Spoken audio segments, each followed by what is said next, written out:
ఒకప్పుడు అధికారంలో ఏ పార్టీ ఉన్నా సరే అధికారులు తటస్థంగా ఉండేవారు. ప్రజల కోణంలోనే పనిచేస్తూ ఉండేవారు. అధికార పక్షాన్ని, ప్రతిపక్షాన్ని ఒకే విధంగా చూస్తూ ఉండేవారు. అందువల్లే నాటి రోజుల్లో వ్యవస్థలు సక్రమంగా ఉండేవి, క్రమంగా పనిచేసేవి. కానీ ఇప్పుడు అలా కాదు. అధికారంలో ఎవరుంటే తమకు అనుకూలమైన అధికారులకు అందలం ఎక్కించడం పరిపాటిగా మారిపోయింది. అలా అధికారంలోకి వచ్చిన పార్టీ చెప్పినట్టుగానే అధికార యంత్రాంగం పనిచేయాల్సిన దుస్థితి ఏర్పడింది. నచ్చిన వాళ్లను నెత్తిన పెట్టుకోవడం, నచ్చని వాళ్లను తొక్కడం వంటివి నేటి కాలంలో పరిపాటిగా మారిపోయాయి. పైనుంచి కింది దాకా వ్యవస్థల్లో ఈ మొత్తం అధికార పార్టీకి అనుకూలమైన అధికారులే ఉండడంతో న్యాయం అనేది ఎండమావి అయిపోయింది. ఈ పార్టీ ఆ పార్టీ అని తేడా లేకుండా అన్ని పార్టీలు అదే విధంగా వ్యవహరిస్తున్నాయి. ప్రతిపక్షంలో ఉన్నప్పుడు ఒక విధంగా, అధికార పక్షంలోకి వచ్చిన తర్వాత మరొక విధంగా పనిచేస్తున్నాయి. ఏపీలో ఒక ఐపీఎస్ అధికారి గురించి ఇప్పుడు విస్తృతంగా చర్చ జరుగుతోంది. గతంలో ఆయన ఒక పార్టీకి అనుకూలమైన వ్యక్తిగా ముద్రపడ్డారు. ఆ పార్టీ అధికారంలో ఉన్నప్పుడు ఇష్టానుసారంగా వ్యవహరించారు అనే అభియోగాలను ప్రస్తుతం ఎదుర్కొంటున్నారు.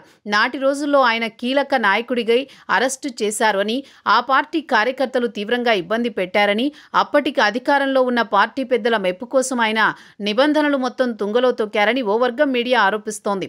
అంతేకాదు ఆయనకు వ్యతిరేకంగా కథనాలు ప్రసారం చేస్తోంది. ఈ నేపథ్యంలో అధికారిని ప్రస్తుతం ఉన్న ప్రభుత్వం టార్గెట్ చేసినట్లు వార్తలు వినిపిస్తున్నాయి. ఇందులో భాగంగానే కొన్ని బృందాలు రంగంలోకి దిగి ఆయన గురించి శోధన మొదలుపెట్టాయి. సుమారు 200 అంశాలలో ఆయన గురించి ఎంక్వైరీ చేస్తున్నట్లు తెలుస్తోంది. ఒక్క లోపం దొరికిపోయినా సరే ఆయనను బొక్కలో వేయాలని ప్లాన్ చేస్తున్నాయి. మరోవైపు ఆ అధికారికి ఇంతవరకు పోస్టింగ్ ఇవ్వలేదని, ఆయనను వెయిటింగ్ లిస్టులో పెట్టారని తెలుస్తోంది. దీనికి తోడు ఆయన కూడా అజ్ఞాతంలోకి వెళ్లిపోయారని, ఎక్కడున్నారో తెలియదని ఏపీ వర్గాలు అంటున్నాయి. ఐపీఎస్ అధికారి అయిన మొదటి నుంచి కూడా కాస్త నిక్కచ్చిగానే ఉండేవారు. అయితే తన సామాజిక వర్గానికి చెందిన వ్యక్తులు గతంలో అధికారంలో ఉండడంతో కాస్త మెత్తబడ్డట్టు సమాచారం. పైగా సీనియర్ ఐపీఎస్ అధికారి కావడంతో అప్పట్లో ఆయనకు అనుకూలమైన పోస్టింగ్స్ లభించింది. సహజంగానే ప్రభుత్వ పెద్దల ఆదేశాలను పాటించాల్సిన బాధ్యత ఐపీఎస్ అధికారుల మీద ఉంటుంది. పైగా అధికారి కూడా కీలక స్థానంలో ఉండడంతో నాటి ప్రభుత్వ పెద్దల మాటలను పాటించాల్సి వచ్చింది. ఆ ఆదేశాలకు తగ్గట్టుగానే నాడు ఆ అధికారి ఓ కీలక నాయకుడిని అరెస్ట్ చేశారు. అరెస్టుకు ప్రధాన కారణం ఈయనేనని ప్రస్తుత రూలింగ్ పార్టీ బలంగా నమ్మింది. దానికి తగ్గట్టుగానే అభియోగాలు మోపడానికి వ్యవస్థలను సిద్ధం చేసింది.